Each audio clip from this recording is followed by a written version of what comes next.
इस कार्यक्रम के पुण्यार्जक हैं गुरु भक्त भामाशाह श्री प्रदीप जैन, तिजारा वाले सरला जैन, संदीप जैन, निधि जैन, राजीव जैन, स्वाति जैन, कुणाल जैन, स्नेहा जैन, धार्मिक, निर्जरा, सहज, शाब्दिक जैन एवं तिजारा परिवार कानपुर, पुत्री दामाद Parul Jain, Divyanshu Jain, Devati Diva Jain, Shri Mahendra Jain Kataria, Shri Manish Pooja Jain Kataria, Manan Kavya, Gajraj Anjana Jain, Rishabh Raunak Jain, Taksh Jain, Disha Jain, firm Kataria Carriers, Kataria Ecotech Private Limited, Kanpur, Uttar प्रदेश।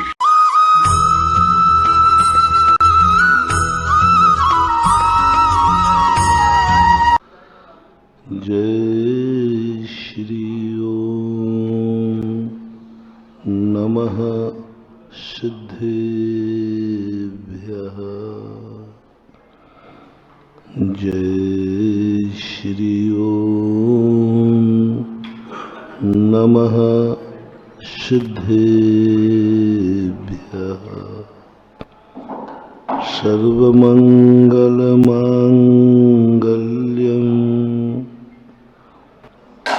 सर्वकल्याणकारकं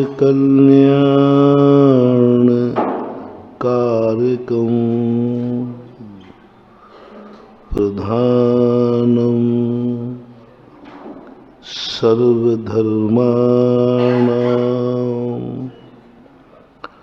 जैनं जयतु शासनम्। पंच परमेष्ठी भगवान की, आचार्य श्री गुरुवर कुंद कुंद महाराज की, आचार्य श्री गुरुवर विद्यासागर महाराज की।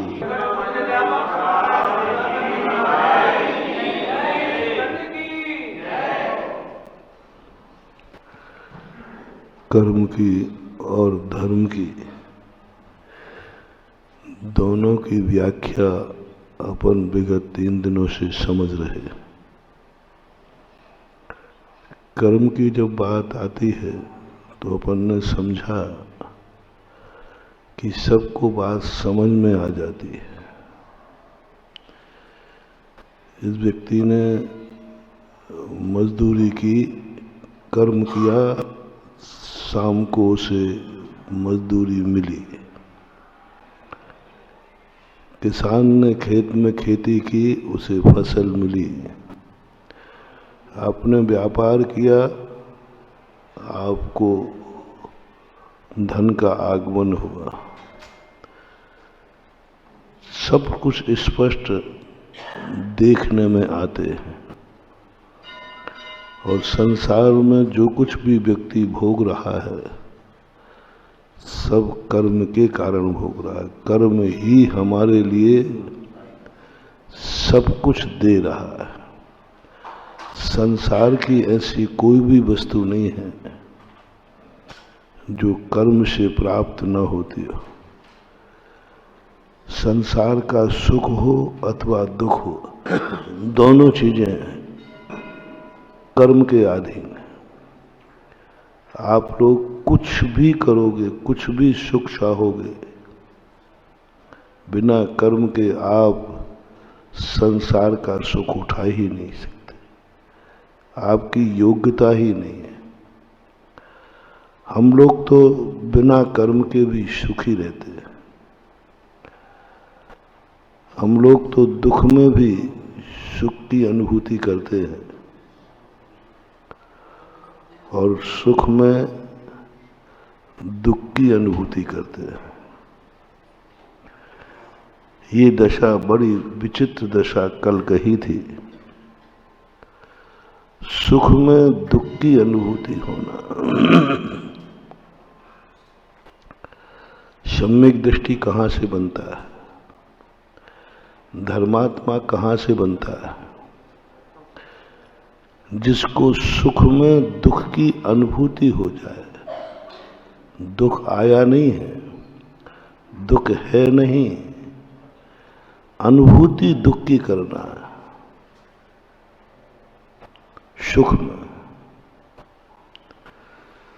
सुख में दुख की अनुभूति करना।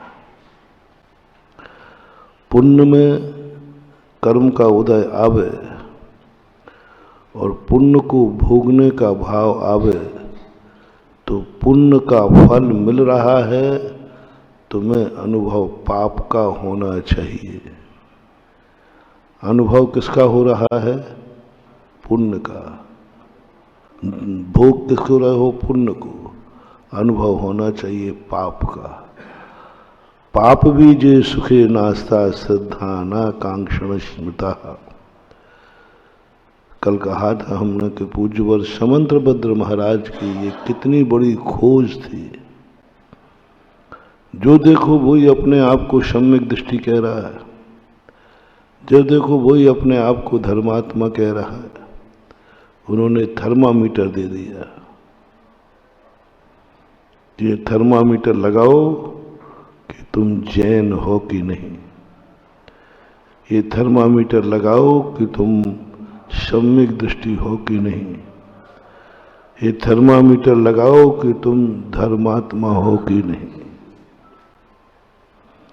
कभी पुण्य के उदय में दुख की अनुभूति हुई? पुण्य कर्म के उदय में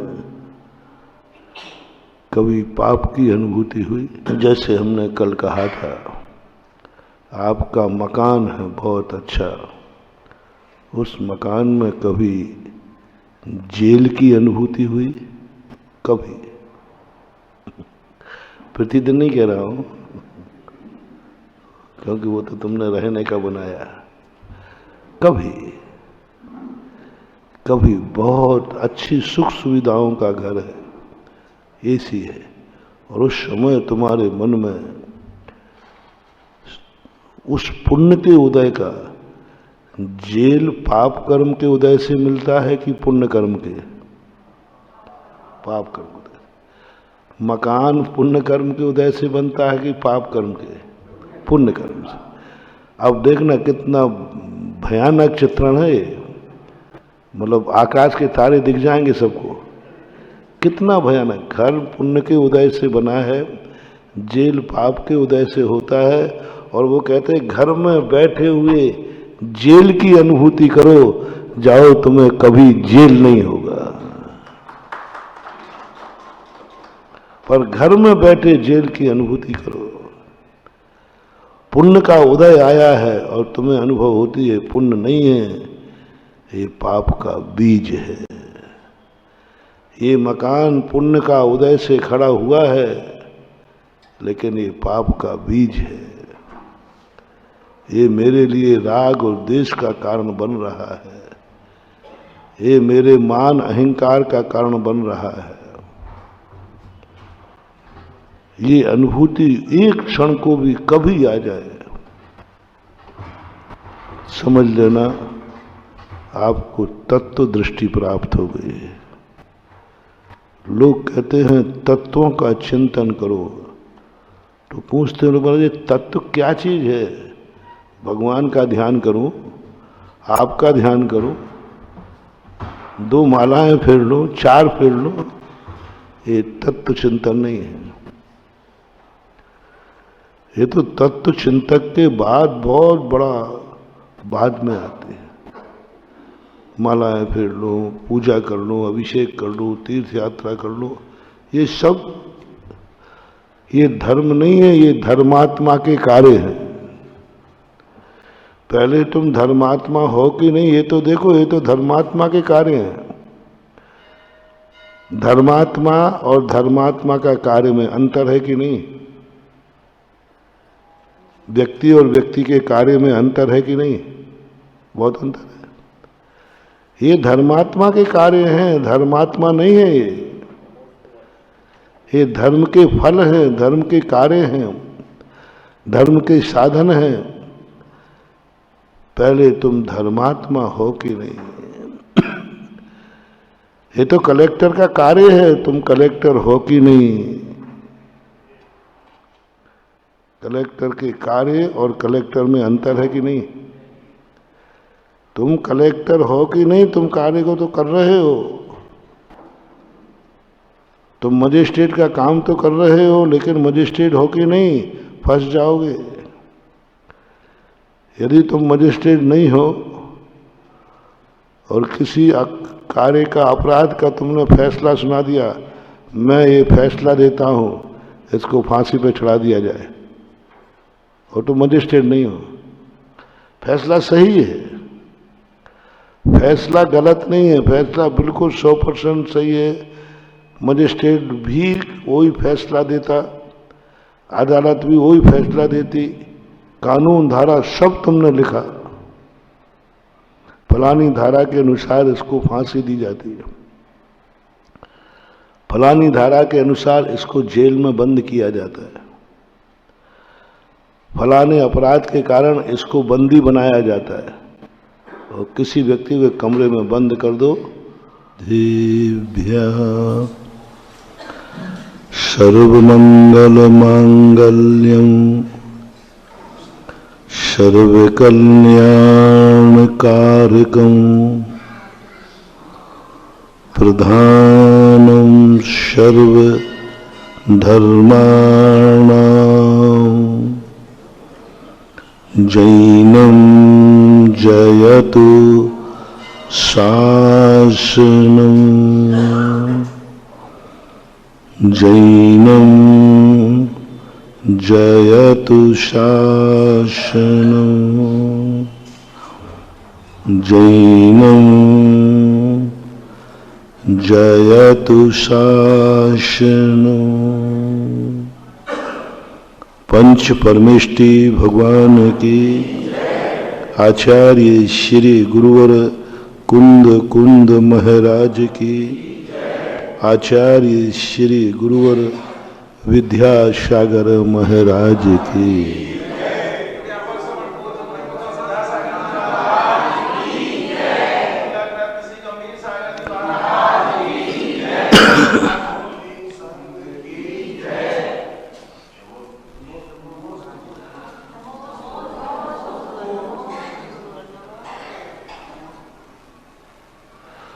अपन सब अभी कुछ दिनों से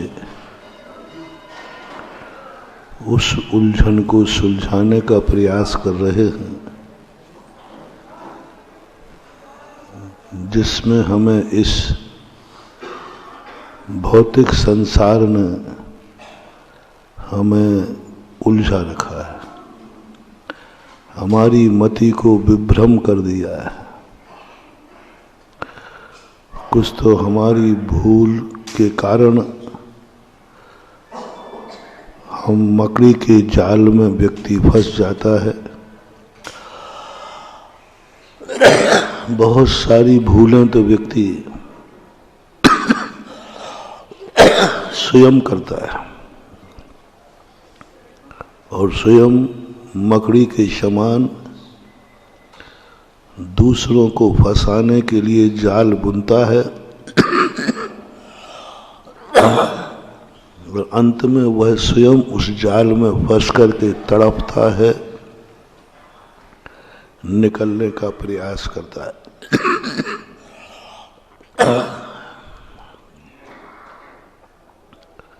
कभी कभी दूसरों के द्वारा उलझा दिया जाता है,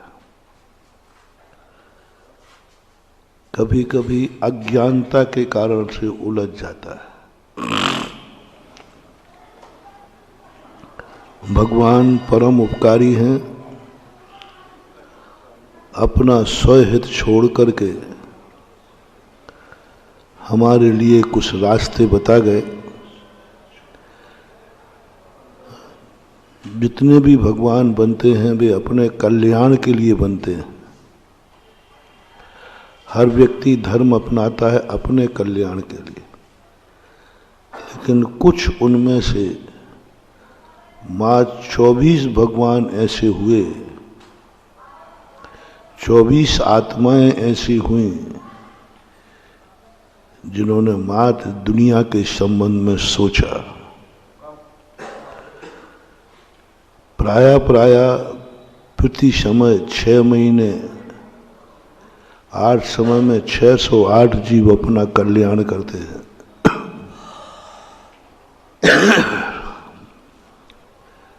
एक कूड़ा कोड़ी सागर वर्ष में ऋषभदेव से लेकर महावीर स्वामी पर्यंत करोड़ों करोड़ों लोगों ने मोक्ष प्राप्त किया। एक एक टोंक से करोड़ों करोड़ों, मांगी तुंगी से 99 करोड़ मोक्ष पधारे। सोनागिर से 5.5 करोड़ मोक्ष पधारे। मुक्तागिरी से 3.5 करोड़, शत्रुंजय से 3-3.5, और शिखर जी की एक एक टोंक से करोड़ों करोड़ों आत्माओं ने मोक्ष प्राप्त किया। ये बीच का काल है, ऋषभदेव से महावीर स्वामी के बीच में। लेकिन इन सब ने अपनी सोची, अपना लोटा छाना, कल्याण में किए, कल्याण किया, चले गए। मां 24 आत्माएं ऐसी थीं जिनके मन में दया आई। इन 24 आत्माओं में मां की ममता थी, पिता का दुलार था, दुनिया से अनुराग था कि मेरा कल्याण तो होना ही है, मैं थोड़ी देर से मोक्ष पहुंचूंगा, लेकिन पीछे आने वालों को भी रास्ता बता के जाऊंगा, रास्ता बता। खाने के पहले खिलाने वाले लोग बहुत कम हैं।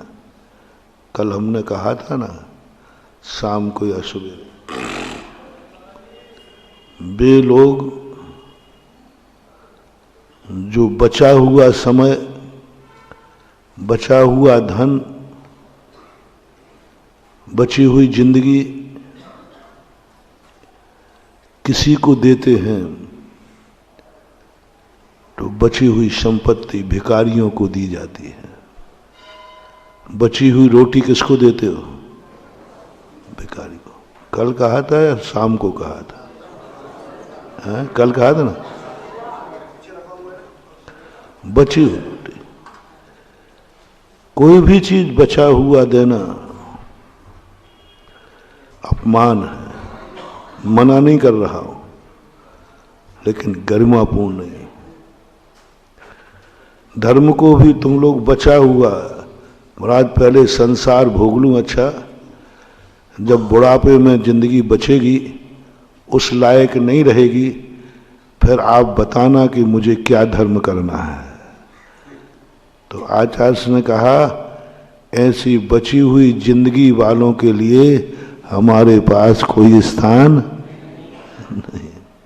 बची हुई जिंदगी दोगे, बची हुई, सब दुनिया भर के ठट कर्म कर लो, जो करना था सब कर डालो। 100 चूहे का बिल्ली हज को चली। सब करने के बाद महाराज जी अब बुढ़ापे में बताओ, कुछ धर्म कर्म करना हो, अब क्या खाक बताए। धन के संबंध में बचा हुआ धन दान में देना, भिखारी को दान में देना नहीं, महान कभी नहीं करना। बचा हुआ धन, बची हुई जिंदगी आपने उपयोग में लो, प्रारंभ का सब कुछ दान में दो। खर्च करने के पहले दान दो, खर्च के बाद बचा हुआ नहीं, बचा हुआ नहीं। आपको मालूम है कि आज मैं 1 लाख खर्च करूंगा, उसमें से कुछ ना कुछ, मैं कुछ भी उसकी मर्यादा नहीं बांध रहा हूं, पहले निकालने का भाव आना चाहिए। 1% सही, ½ % सही, 1 रुपया सही, 1 दाना सही, काल में 1 मिनट सही, क्षेत्र में 1 फुट सही। शब्द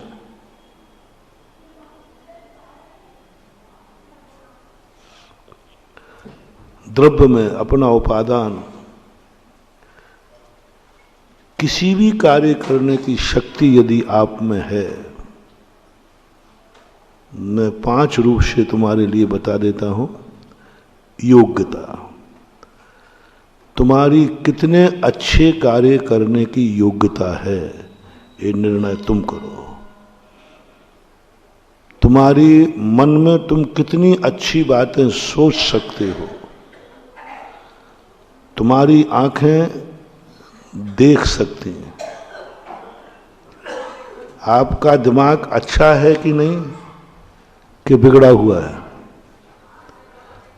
मेरे पास एक अस्पताल का अभी इस चतुर्मास में एक आइडेंटिटी कार्ड मिला, पता मिल गया है। किसी का दिमाग खराब हो तो मेरी अप्रोच है आगरा के पागल खाने में। चतुर्मास करके आया हूं ना। किसी को लगे कि हमारा दिमाग खराब है तो अप्रोच मैं करा दूंगा, वो भर्ती कर। क्या ऐसा लग रहा है तुम्हें कि तुम्हारा दिमाग खराब है, कि तुम्हारा दिमाग अच्छा है? अपने अपने दिमाग की बात बोलो, अपने अपने मन की बात बोलो। किस व्यक्ति को अपने मन पर गर्व है? कौन व्यक्ति अपने मन को सौभाग्यशाली मानता है? लोग मन की बहुत बुराई करते हैं। मन बहुत चंचल है, मन बहुत बेकार है, ये मन ही नहीं लगता, ये मन ही खतरनाक है। और मैं तुमसे पूछना चाहता हूं कि तुम्हें अपने मन पर, दिमाग पर कभी गर्व महसूस हुआ? मेरी सोच पर, मेरे दिमाग पर, मेरे मन पर मुझे बहुत गर्व है। ये मन ने ही मेरी जिंदगी बनाई है। जो कुछ भी आज मैं सुखी हूं, जो कुछ भी आज हूं, इस अच्छे सोच की बदौलत है। मैं अपने मन को कभी नहीं कोसता। मेरा हर पुण्य पुण्यानुबंधी पुण्य है। मुझे मेरे मन पर इतना गर्व है, इतना गर्व है कि इस मन में आज तक खोटी बात नहीं आई। आज तक इस मन में किसी का बुरा नहीं विचारा। आज तक इस मन ने किसी का बुरा नहीं विचारा। आज तक कभी इस मन में खोटे विचार नहीं आए। परिस्थितियां अलग चीज है, परिस्थिति के संबंध में सोचना अलग चीज है। गाली सुनकर के मन में विकल्प आना अलग चीज है, लेकिन मन में गाली देने का भाव नहीं आया। अंतर समझना। मान लो किसी ने मुझे गाली दी तो थोड़ी देर के लिए मन व्याकुल हो सकता है, एक बात। दूसरा, गाली देने का भाव नहीं आना, दोनों में से श्रेष्ठ क्या है? गाली सुनकर के खेद आ गया, आ सकता है। ये गंदे आदमी का सोच नहीं है। किसी को किसी कर्म ने दुख दिया, वो दुखी हो गया। किसी ने गाली दी, वो दुखी हो गया। किसी ने परेशान किया, वो दुखी हो गया। ये गलत आदमी न समझना। देखो, ये गाली सुनकर के गुस्सा कर रहा है, अभी उसको गलत मत कहो। सुनकर कर रहा है ना,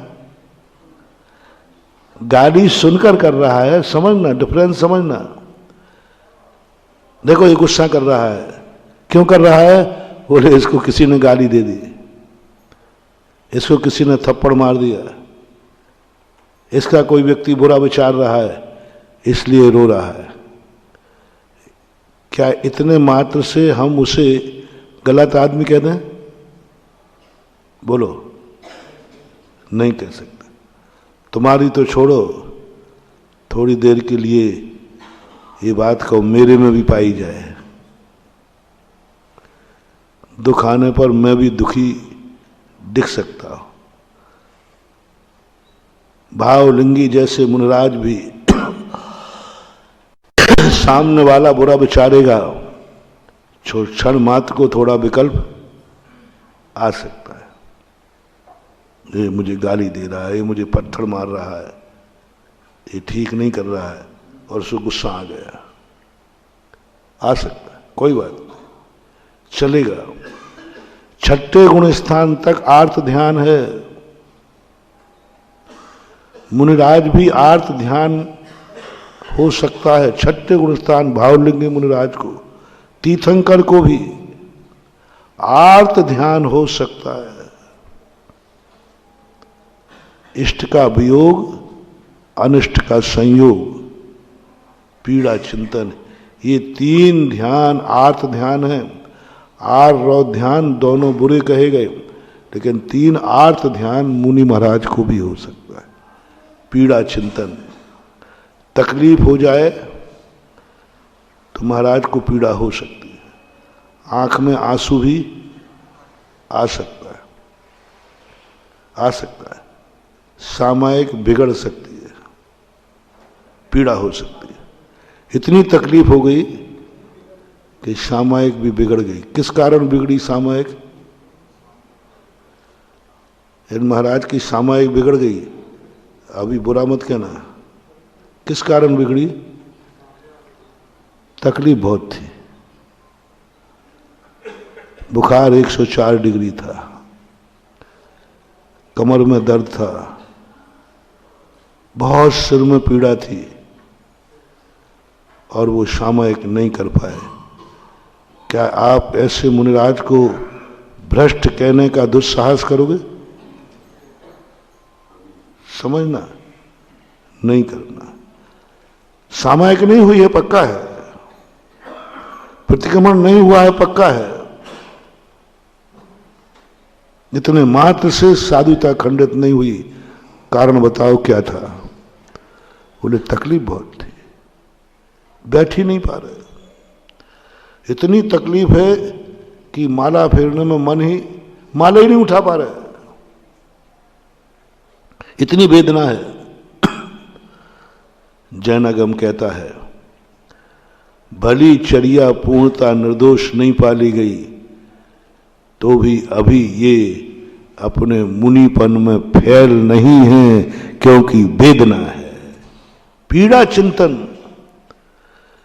इतनी बड़ी पीड़ा हो सकती है कि चर्या में बाधा पड़ सकती है, लेकिन पीड़ा के कारण, वेदना के कारण चीख निकल सकती है मुनि महाराज के मुख से। तकलीफ हो गई, आंख में आंसू भी आ सकता है, और चीख भी सकते हैं, चिल्ला भी सकते हैं, मेरा सिर फट रहा है, मेरे घोड़े में दर्द हो रहा है, मेरे पेट में दर्द हो रहा है, XYZ चिल्ला भी सकते हैं। तड़प रहे हैं, लोटपोट कर रहे हैं, सब कुछ कर रहे हैं। भूल गए सामायिक, भूल गए, कुछ भी याद नहीं है, होश ही नहीं है, पीछे लगाया नहीं, भूल गए। इतनी वेदना हुई, पीछे भूल गए।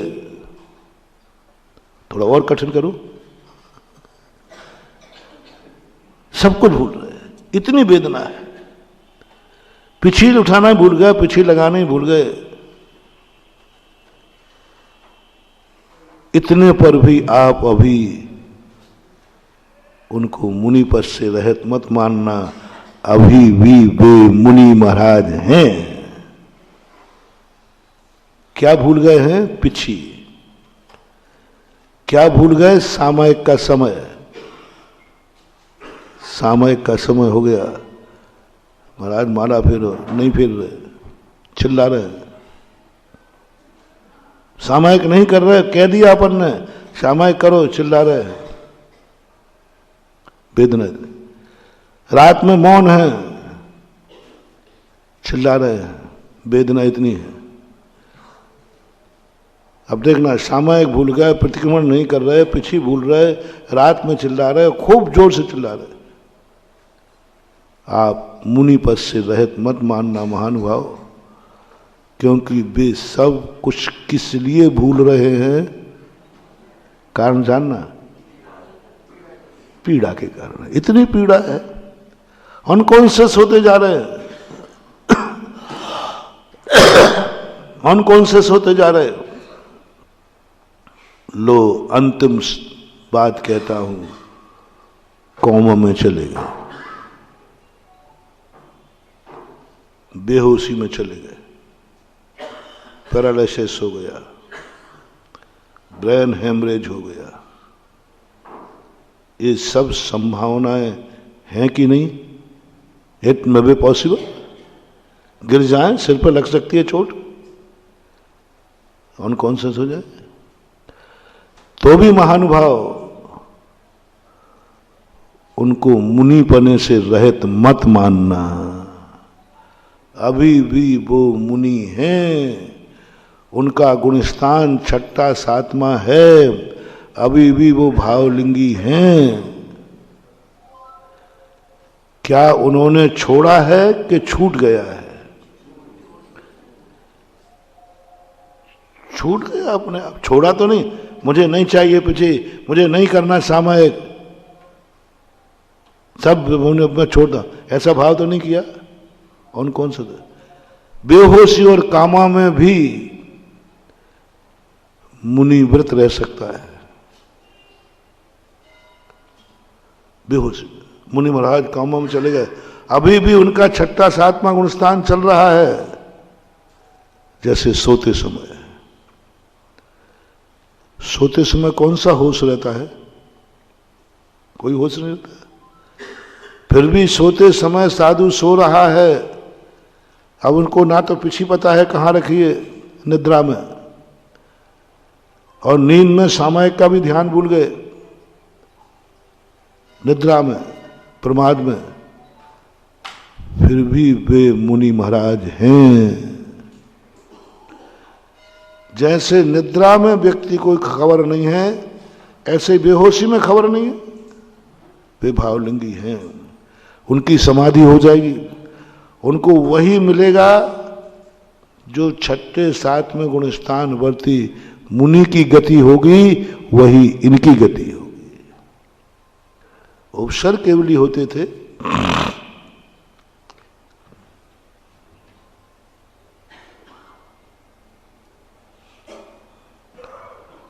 सब कुछ करके सैलरी आ गई, पटक दिया, खाने लगी, होश में नहीं है, फिर भी उनका धर्म चल रहा है, फिर भी धर्मात्मा। सम्यक दर्शन बेहोश वाले को होता नहीं है, लेकिन बेहोशी में सम्यक दर्शन रह सकता है। 2 दिन पहले प्रश्न आया था ना कि व्यक्ति का जिंदगी भर का मंदिर आने का नियम था, लेकिन यदि वो कौमा में चला गया तो महाराज फिर क्या होगा? क्या उसका नियम टूट गया? नहीं मानो। बहुत बड़ी रहस्य की बात बता रहा हूं, सारी दुनिया सुने आप लोगों की धारणाओं पर। मंदिर का नियम लिया था, बिना जिंदगी में मैं खाऊंगा नहीं, मंदिर का पानी नहीं पीऊंगा, बेहोश हो गया, उसका नियम नहीं टूटा, नियम पल रहा है। देव दर्शन उसने तोड़ा नहीं है, कामा में जाने छूट गया, उसको प्रतिदिन देव दर्शन का पुण्य उसके खाते में जा रहा है, देव दर्शन का पुण्य उसके खाते में जा रहा है। हाँ, एक्स्ट्रा नहीं कर पा रहा है। एक्स्ट्रा यानी यदि वो होश में होता तो शायद और भी शुद्धि बढ़ा लेता, होता तो शायद और एक माला फेर लेता।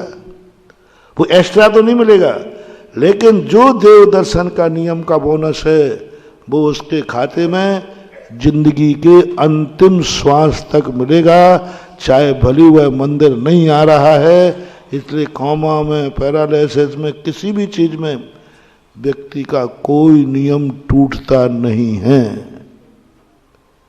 कारण बस जानना है, क्या कारण है? पैरालिसिस हो गया, मंदिर नहीं आ पाएगा, कोई नियम नहीं टूटा, कोई नियम नहीं टूटा, तोड़ना नहीं, तोड़ना नहीं।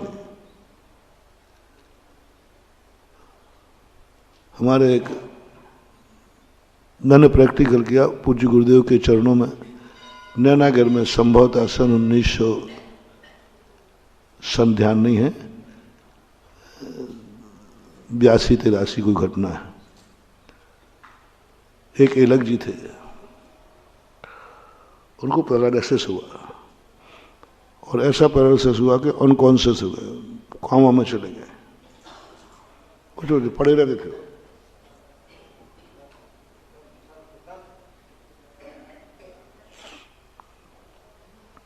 लघु शंका शौच का भी उनको कोई होश नहीं रहता था। आहार को हम लोग पकड़ के उठाते थे, मैं खुद उस सेवा में था।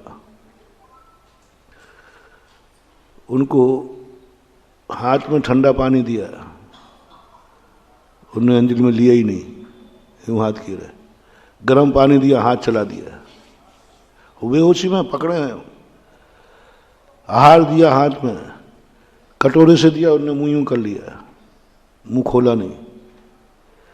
ये लगते हाथ में दिया, एक हाथ में उठता नहीं था, एक हाथ से खाना शुरू कर दिया। हम लोगों ने 10 बार उनको एलकचर्या के विरुद्ध क्रिया कराने का प्रयास किया। खुरापाती है ना, उनने नगाले। जब लेटे रहे तो कुछ भी हाथ में दो, वो कुछ न करे, जैसे ही माला हाथ में दो यूं यूं करना शुरू कर देते थे। और कामों में है, माला हाथ में जाते ही माला चालू, और कोई भी चीज चालू दे दो हाथ में, हाथ पर रख दो, कुछ भी एक उंगली भी नहीं हिलेगी उनकी। अर्थ क्या है? बाहर का यंत्र खराब हुआ है, अंदर से चेतना जागृत है। बस वो व्यक्त नहीं कर पा रहे। बाहर का यंत्र, जैसे अभी तुम्हारा साउंड बिगड़ जाए तो आपको आवाज आना बंद हो जाएगी, लेकिन मेरा बोलना बंद थोड़ी हो गया। बिना माइक के भी मैं बोल रखता हूं कि नहीं, लेकिन आपको आवाज नहीं आ रही। उनके अंदर चेतना जाग रही है। ये प्रैक्टिकल किया हम लोगों ने। भगवती आराधनाकार ने कहा कि व्यक्ति की मौत भी हो घोषित हो जाए, उसके बावजूद ही 30 मिनट तक, एक घड़ी, अधिकतम अंतर मुहूर्त तक उस जीव को यथावत संबोधन करते रहो। मृत घोषित हो चुका है, लेकिन अभी जो मृत घोषित हुआ है वो डॉक्टर की पैथी में हुआ है, लेकिन जरूरी नहीं कि उसकी आत्मा निकल गई हो, क्योंकि नाड़ी फड़कना बंद हुआ, हार्ड फड़कना बंद हुआ, इसके ही तो पकड़ेंगे वो। लेकिन एक घड़ी प्रमाण तक आत्मा उसमें टिक सकती है, रह सकती है। शरीर निश्चेष्ट हो गया, नाड़ियां फड़कना बंद हो गई। नाड़ी अलग अलग स्थान पर होती है। हाथ की नाड़ी पहले जाती है, फिर यहां नाड़ी होती है, एक नाड़ी यहां होती है और एक पैर में होती है, एड़ी के पास में। ये नाड़ियां सब बंद हो चुकी है, हार्ट भी बंद हो गया है। फिर भी पूज्यवर शिव कोटि महाराज कहते हैं, एक घड़ी कम से कम उसको अभी संबोधन यथावत रखो। बाहर का यंत्र खराब है, हो सकता है अंदर आत्मा विद्यमान है, जल्दी मत छोड़ो, अभी वो आपकी बात सुन रही है। आत्मा चेतना जागृत है। कम से कम 48 मिनट बाद ही उसको जलाने ले जाना चाहिए। 48 मिनट तक आत्मा की स्थिति बनती है और बराबर गुण स्थान बनेगा। इसलिए इतनी पीड़ा होने के बाद भी आप धर्म से रहित मत मानना, क्योंकि आपने नियम तोड़ा नहीं है, नियम टूट रहा है, टूटा नहीं है। टूटने का सवाल ही नहीं, वो तो सामायिक कर रहा है। अब सामायिक हो नहीं रही। सामायिक करने की मना तो नहीं की उसने, नहीं, हो नहीं पा रही। सामायिक तो कर रहा है, लेकिन हो ही नहीं पा रही। वो माला तो फिर रहा है, लेकिन माला फिर नहीं पा रही।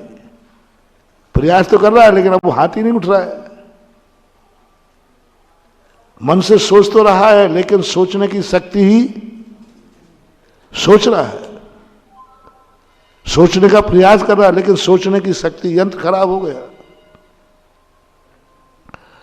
तब भी मुनिराज का गुण स्थान बना रह सकता है। परिस्थिति से कारण कोई नियम में स्थिति बनती है, तो वह टूटा हुआ नहीं माना जाता है, वो शिथिल माना जाता है। शिथिल में और टूटने में कितना अंतर है?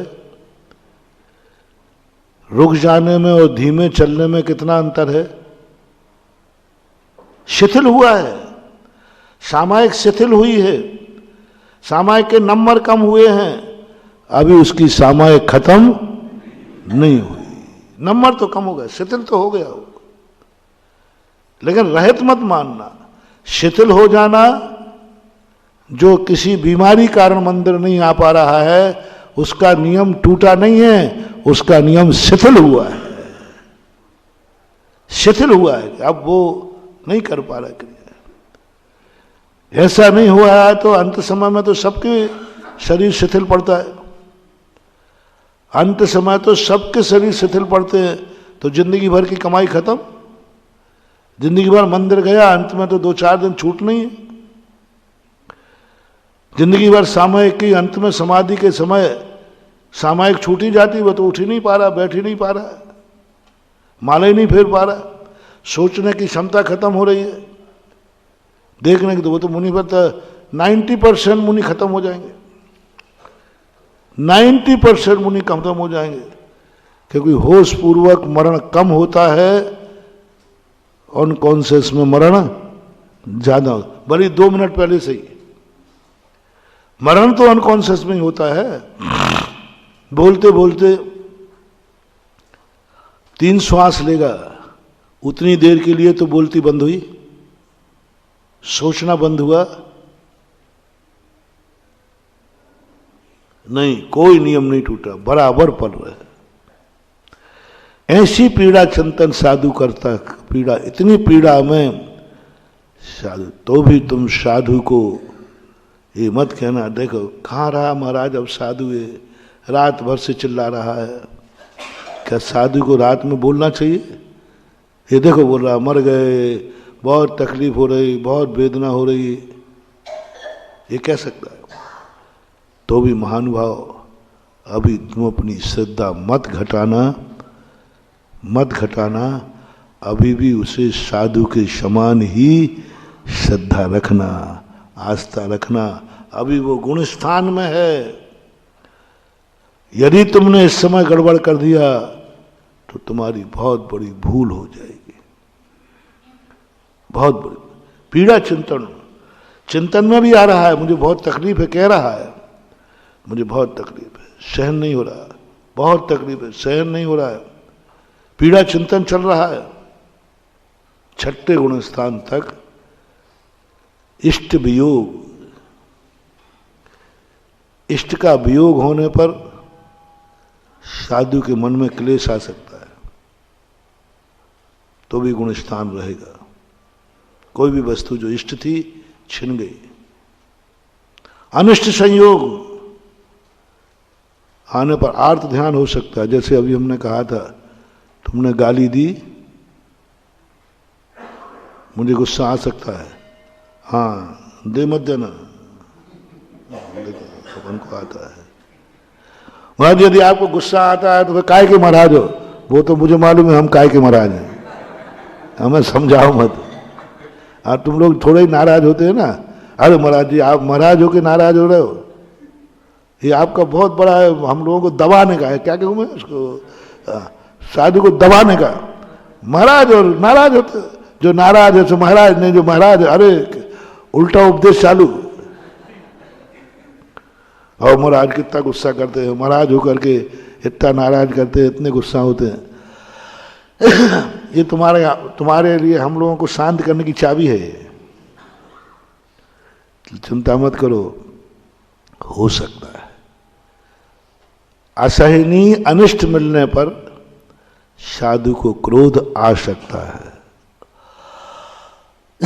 तो भी अभी उनका मुनिपना खंडित नहीं हुआ, शिथिल हुआ। सभी मुनि इतने सहिष्णु नहीं हैं। गाली सुन मन खेदना आनो, ये सब पूजा की पंक्तियां हैं। हम लोगों पर तो तुम लोगों की ऐसी दृष्टि रहती है पैनी, ऐसी कि महाराज थोड़ी सी गड़बड़ करे, बाबा जी अब आजकल हमने तुम्हारी भी नसें पकड़ ली हैं, चिंता मत करो। जब तुम हमारी पकड़ोगे तो हमें तो 2-4 नसें तुम्हारी भी, भले एक्यूप्रेशर के लिए सही। देखो आपकी पूजा में आया ना, गाली सुन मन, तो क्या आप इस नियम का पालन करते हो? हैं? गाली दिलवाऊं किसी से? गुस्सा नहीं आना चाहिए। और महाराज जी आ जाएगा मत दिलवाओ, तो ऐसे ही मत दिलवाओ। ऐसे ही मैं कह रहा हूं, गाली मत देना मुझे, गुस्सा आ सकता है, मत दिलवाओ। हो सकता है, कोई बात नहीं। जिस बात की तरफ मैं कह जा रहा हूं, अनिष्ट संयोग के द्वारा हो सकता है। ये सब गाली सुनकर गुस्सा आ सकता है, कोई बात नहीं। महावीर स्वामी कहते अभी तक तेरा मुनि व्रत खंडित नहीं हुआ, लेकिन तुझे गाली देने का भाव तो नहीं आ रहा है। यदि गाली देने का भाव आ गया तो अब तेरा गुणस्थान नहीं रहेगा। गाली सुनकर गुस्सा आया, मैंने बर्दाश्त कर लिया, लेकिन तुझे किसी को गाली देने का भाव आया, तेरा किसी ने बुरा किया, तू चिल्ला पड़ा, कोई बात नहीं, लेकिन किसी को बुरा करने का भाव तो नहीं आया। कोई तुझे मारने आया और भागा, तू भागो, मार रहा है, कोई बात नहीं, भाग जा, लेकिन किसी को मारने का भाव तो नहीं आ रहा है। ये है खतरनाक। इसलिए मैं अपने मन को तो बहुत अच्छा कहता हूं। हमारा मन बहुत अच्छा है, हमें तो गर्व है। आप लोग बताओ, आपके मन पर आपको कितना गर्व है? यदि आपके मन पर आपको गर्व हो कि महाराज मेरा मस्तिष्क, मेरा दिमाग बहुत अच्छा है, या परेशान हो मन से, तुम अपने मन से परेशान हो या तुम्हें अपने मन पर गर्व है? जल्दी बोलो।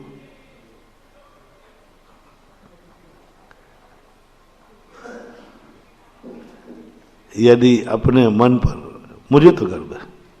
अच्छा चलो तुमसे पूछता हूं, मेरी खोपड़ी पर, मेरे दिमाग पर, मेरा दिमाग जो चलता है, इस पर आप लोगों को गर्व है कि नहीं? कि परेशान हो? बोले तो सही, मेरी खोपड़ी पर।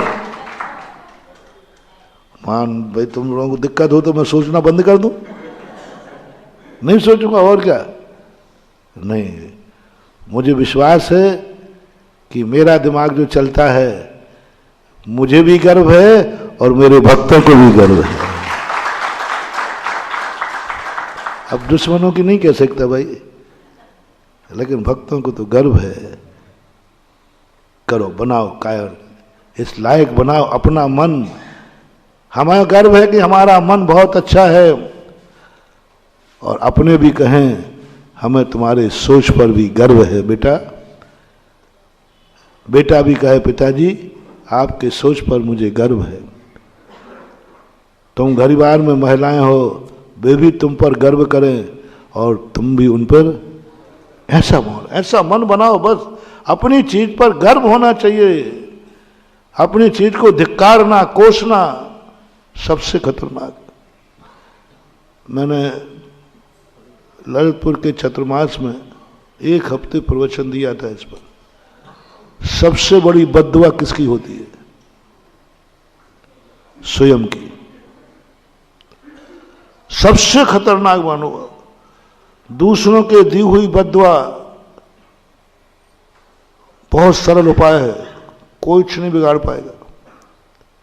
कुछ नहीं, कितनी बद्दुआ दे दे, तुम्हारा कुछ भी नहीं बिगाड़ सकता। कितना भी दूसरे की नजर लग जाए, 2-3 मिर्चियां लेकर यूं यूं कर देना, उतर जाती है। वो करते यूं, महिलाएं ज्यादा कर दी ज्यादा, ठाट की, बड़ेरी की, पता नहीं क्या क्या बोल रहे, वो उतर जाती। लेकिन स्वयं की नजर उतरती नहीं कभी। स्वयं की नजर बहुत खतरनाक होती है। इसलिए जैनाचार्यों ने कहा कभी अपने आप की नजर मत लगने देना। अपनी नजर 2 तरफ से लगती है।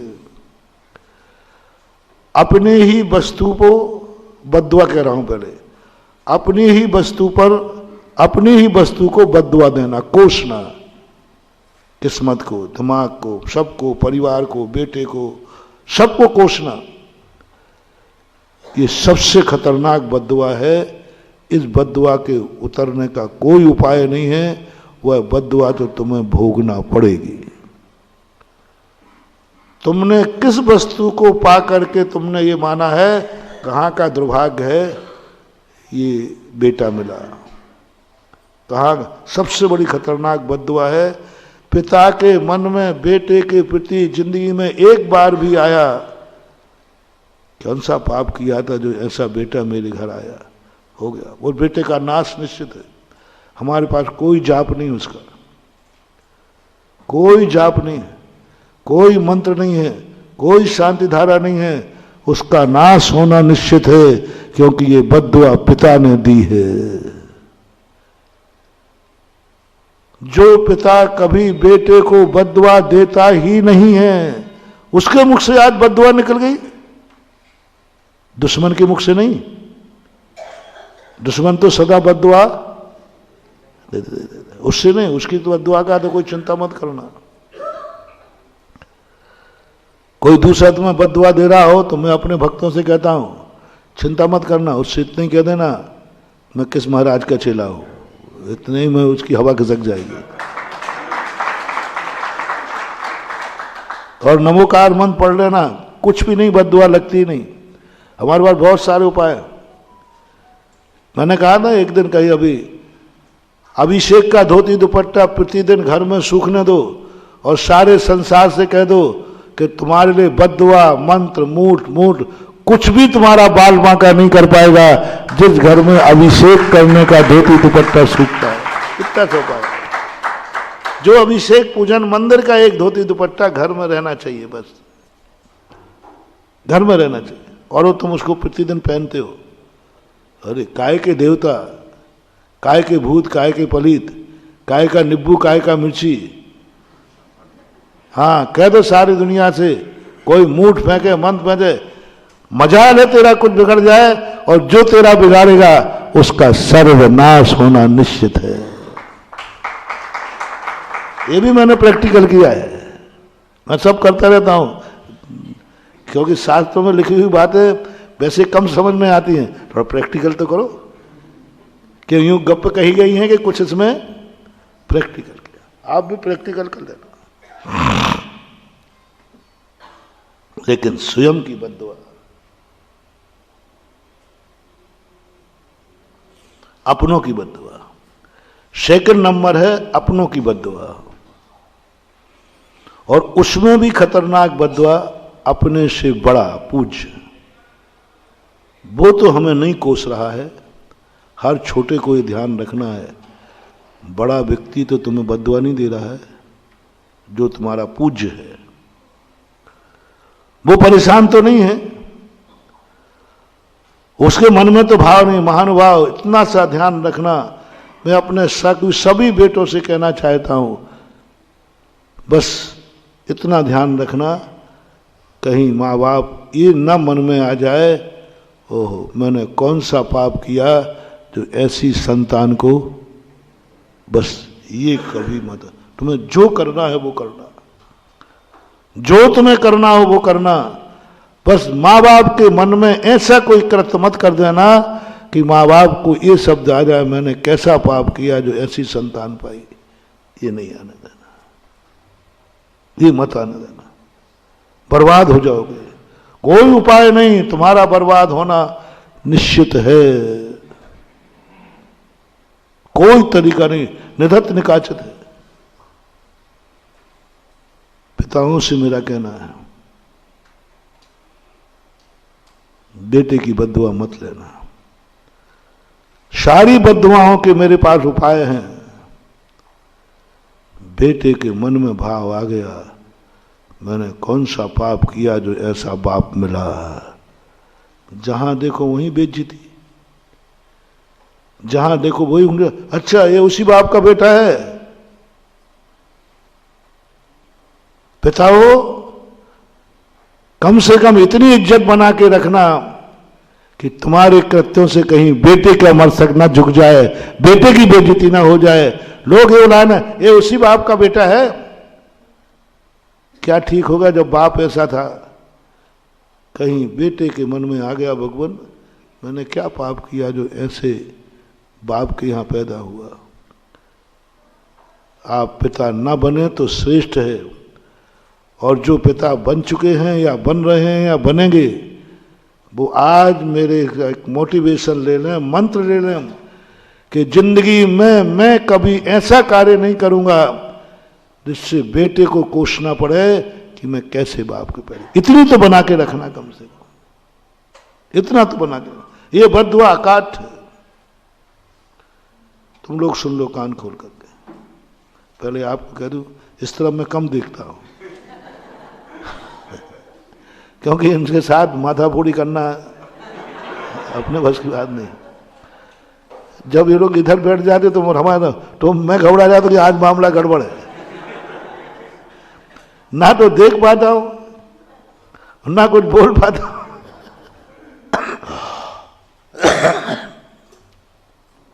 आप शादी नहीं करना, महाराज जी देखो आप इतना कठिन बात मत करो जो हम नहीं कर पाए। चलो कोई बात नहीं, कर लेना, कर लिए। बस एक गुरु मंत्र ले लेना महानुभाव, एक गुरु मंत्र। जिंदगी में बस एक प्रयास करना, कभी पत्नी के मन में ये भाव नहीं आ जाए मैंने कौन सा पाप किया तो ऐसा पति मेरी जिंदगी में आया। बस इतना सा नियम लो, बाकी मैं संभाल लूंगा,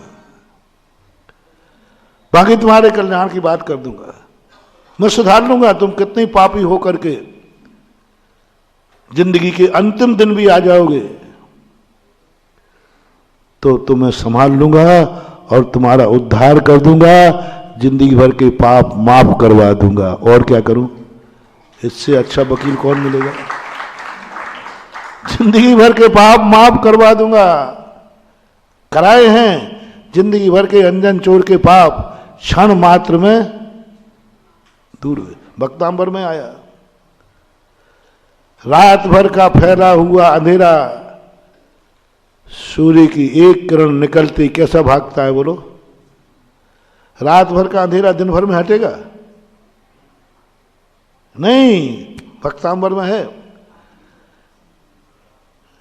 दूर से एक किरण आती, अरे किरण आ ही नहीं पाती, उसके पहले ही अंधेरा, तो तुम्हारे पाप भी भगा दूंगा। बस मैं एक ही बात पूछूंगा कि तुम अपनों की तो कोई बद्दुआ तुम्हारे पे नहीं है। अपनों की, जिन जिन को तुम अपना कहते हो, जिन जिन को तुम अपना, जितना सगा हो उसकी बद्दुआ तो नहीं है। तुम्हारी स्त्री को इतना ज्यादा खुश कर सको या ना कर सको, लेकिन स्त्री के मन में ये भाव ना आ जाए भगवान मैंने कोई पाप किए। माँ बाप को जाके कह दे, हे मम्मी पापा आपने किस पापी के गले बांध दिया मुझे, बस अब बर्बाद। अब 100 भवों तक तुम नपुंसक होगे, हिजड़ा होगे, सम्मोषण होगे। मैंने पूर्व हिदायत दे दी, इतनी हिम्मत हो तो गृहस्थी बसाओ, नहीं तो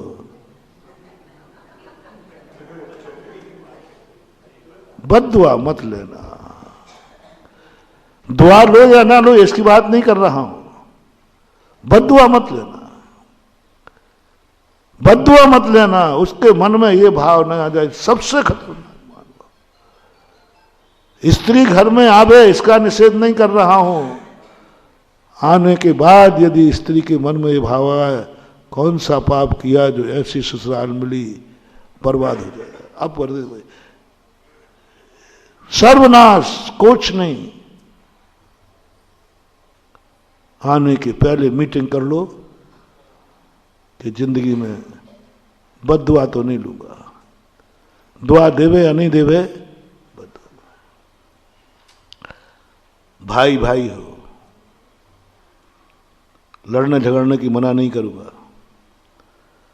बस भाई भाई की बद्दुआ मत लेना। एक भाई को बद्दुआ दे, कौन सा पाप किया जो ऐसा भाई का मैं भाई बना, बस भाई की बद्दुआ मत लेना। रिश्तेदारों में भी, निकट तो बता रहा हूं, थोड़ा दूर, रिश्तेदारों की बद्दुआ मत लेना। कई रिश्तेदार ये नहीं कहते मैंने कौन सा पाप किया जो ऐसे रिश्तेदार हुआ, उसकी बद्दुआ मत लेना। दोस्त की बद्दुआ मत लेना, दोस्त की बद्दुआ मत लेना अपने। और फिर अंत में मैं भी आ रहा हूं, गुरु बनाओ या नहीं बनाओ, महानुभाव गुरु की बद्दुआ मत ले लेना। गुरु के मन में ये साधना करो या नहीं करो, तपस्या करो या नहीं करो, मुनि को एक ही बात ध्यान रखना है, शिष्य को, गुरु के मन में ये बात आ गई मैंने कितनी बड़ी गलती कर दी इसको दीक्षा देकर, भस्म हो गया, खत्म। 100 भवों तक खत्म हो गए, कुछ भी नहीं कर पाए, कितनी प्रयास करे। अब उसकी दुर्गति, मुनि व्रत तो छोड़ो, मुनियों के दर्शन क्या, मुनि मार्ग को पहचान भी नहीं पाएगा।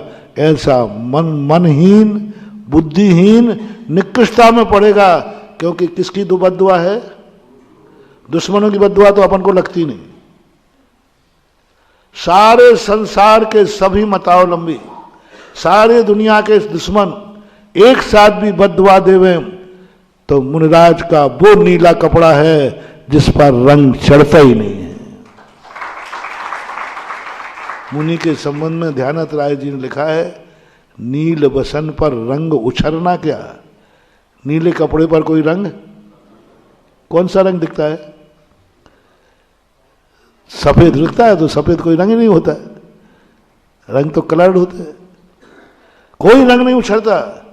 बस एक ही बात ध्यान रखना है, शिष्य बनते समय, गुरु बनाते समय मैं अपनी जिंदगी में कभी गुरु की बद्दुआ नहीं लूंगा। और गुरु की बद्दुआ का अर्थ नाराजगी नहीं, उनको ये आ जाए, नाराजगी नहीं, गुरु नाराज तो होगा, गुस्सा भी हो सकता है, थप्पड़ भी मार सकता है। थप्पड़ मारने से गुरु की बद्दुआ मत समझना, बाप के थप्पड़ मारने से बद्दुआ मत समझना। थप्पड़ मार दिया, गाली दे दी, लात मार दी, ये सब बद्दुआएं नहीं है, ये तो सब तुम्हारे सुधारने के। लेकिन वो सब करके थक गया, बद्दुआ कब देगा? गलती करने पर बद्दुआ नहीं देता माँ बाप, गुरु सुधारता है, डांट के, फटकार के, समझा के, XYZ। अभी बद्दुआ नहीं है। जब सारे पुरुषार्थ उनके थक जाते हैं और उस बेटे के किए हुए कारनामे पिता की इज्जत में बट्टा लगाने लग जाते हैं। बेटा जब तक गलत करे, बेटे की इज्जत धूल में मिले, तब तक बाप बद्दुआ नहीं देता। कब देता है? जब बेटे के कारनामों से बाप की इज्जत भी, गुरु जब तक बद्दुआ नहीं दे, कितनी बड़ी गलती हो जाए, गुरु डांटेगा, फटकारेगा, प्रायश्चित देगा, बद्दुआ नहीं देगा, खूब डांटेगा, जा तेरा कल्याण नहीं हो सकता, तेरा कल्याण नहीं होगा, तू तरेगा, कुछ भी XYZ। अभी गुरु की बद्दुआ नहीं है। ये सब फटकार प्रायश्चित के अंतर्गत शिष्य को सुधारने के लिए कहा गया। गुरु कब बद्दुआ देगा? सारे उपाय अपनाने के बाद शिष्य गड़बड़ कर रहा है, लांछन गुरु पर लग रहा है। शिष्य ने ऐसा गड़बड़ किया, समाज के लिए कैसा मूर्ख गुरु था। ओहो, शब्द सुनना, गड़बड़ी किसने की है और चर्चा क्या हुई समाज में? कैसा मूर्ख गुरु था, इतना ज्ञान नहीं था, किसको दीक्षा दे दी। अब गुरु कहते हैं इसने स्वयं तो अपनी जिंदगी में बट्टा लगाया सो लगाया, मैंने अपनी जिंदगी में कभी ये शब्द समाज मेरे पर गर्व करती थी। कैसे गुरु? ये चेले के कारण से आज मेरी इज्जत में भी बट्टा, मैं भी बुद्धिहीन हो गया। उस समय गुरु ने अगर देखना, बद्दुआ देखना, मैंने दीक्षा देकर गलती की, अब हो गई बद्दुआ। गलती तुम कर रहे हो और स्वीकार कौन कर रहा है? शिष्य गलत कर रहा है और गुरु कह रहे हैं नहीं मेरी गलती है, मैंने दीक्षा देकर मेरी कहाँ बुद्धि मारी गई, कहाँ मैं नहीं सोच पाया और मैंने दीक्षा दे की गलती। हे भगवान, मैंने कौन सा पाप किया जो ऐसे शिष्य को मैंने दीक्षा दी? अब महान भाव बर्बाद हो जाओगे। गुरु बनाने के पहले एक बात सोच लेना, जिंदगी में गुरु की बद्दुआ मत लेना। तुम भी समाज वाले सोच लो, तुम्हें भी गुरु बनाने का बहुत शौक है और मुनि भक्तों को तो होता ही है, क्योंकि रटाया गया जिसका कोई गुरु नहीं उसका जीवन। बस एक बात ध्यान रखना, कहीं गुरु तुम्हारे भक्त बना करके तुम्हारी समाज में आकर के उनको लग जाए इस समाज में आकर मैंने गलती की, इस समाज का जो भक्त था आज किसी ने कह दिया महाराज मालूम आपका वो नियरेस्ट बस भक्त। देखो आजकल ऐसे महाराज होते हैं जिनके चीले आगे पीछे महाराज के पास जाते और शाम को बोतल पीते हैं, इधर महाराज के पास जाते शाम को जुआ खेलते हैं, इधर महाराज की सेवा करते और क्या क्या करते हैं। ये लांछन तुम्हारे कारण महाराज पे आ गया। जो पाप महाराज ने नहीं किया भक्त ने किया और कोसा गया महाराज को। देखा आजकल महाराजों के भक्त कैसे होते हैं। ये गलती मत करना महानुभाव, बहुत बड़ी गलती मत करना। ये गलती, ये बद्दुआ अकाट होती है। जाति की बद्दुआ मत लेना।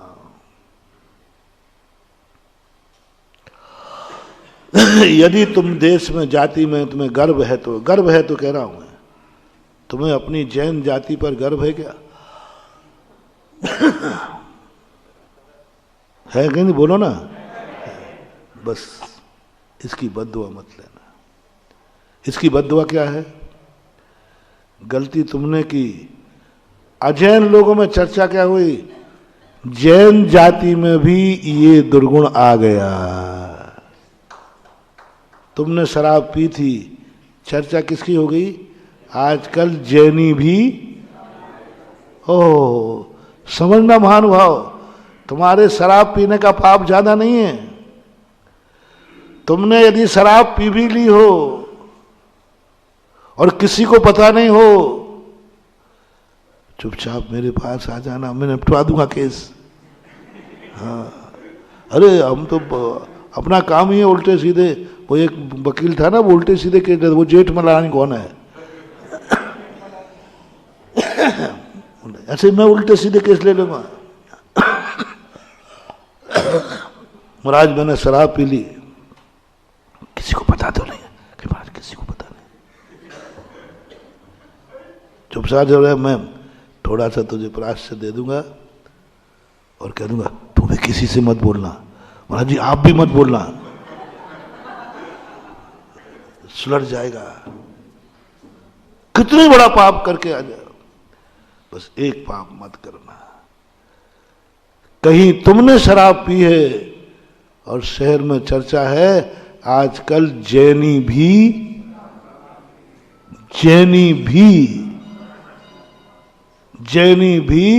अंडे खाने लगे हैं, जैनी भी शराब पीने लगे हैं, जैनी भी रात में भोजन करने लगे हैं। जैनी भी अन्य जाति में नहीं आएगा। कि फलानी जाति वाले भी रात में खाने लगे, क्योंकि वो तो सदा से खाते आए, उनके बाप दादे खाते आए। अब तुम्हारे कारनामों से कितना बड़ा अनर्थ हुआ, कौन बदनाम हुआ? मानवा जाओ 100 भवों तक तुम जैन जाति तो क्या, जैन तुम्हारा पड़ोसी भी नहीं होगा, कभी नहीं मिलेगा, क्योंकि तुमने एक बार जैन जाति की बद्दुआ ली थी, बद्दुआ ली थी। अंग्रेज लोगों की धारणा थी कि जैनी रात में नहीं खाता। ब्रिटिश के अंदर मीटिंग हुई पार्लियामेंट में कि भारत में एक जैन जाति है, वो रात में नहीं खाती है। तो प्रस्ताव पास हुआ, जैनियों को जिस दिन अस्त होने के पहले 1 घंटे की छूट दी जाए। क्या गौरव था! जो दुश्मन अंग्रेज कहे मरो तो मरो, वो तो किसी पे दया करने वाले थे नहीं। उन्होंने कहा साहब जैनी मर जाएंगे लेकिन रात में नहीं खाएंगे। तो पार्लियामेंट में प्रस्ताव पास किया, जैनी को 1 घंटे पहले छुट्टी दी जाए, उसकी पूर्ति 1 घंटे पहले बुलाया जाए या बाद में बुलाया, पर छुट्टी भोजन के लिए दी जाए। देखो जैन भोजन के लिए।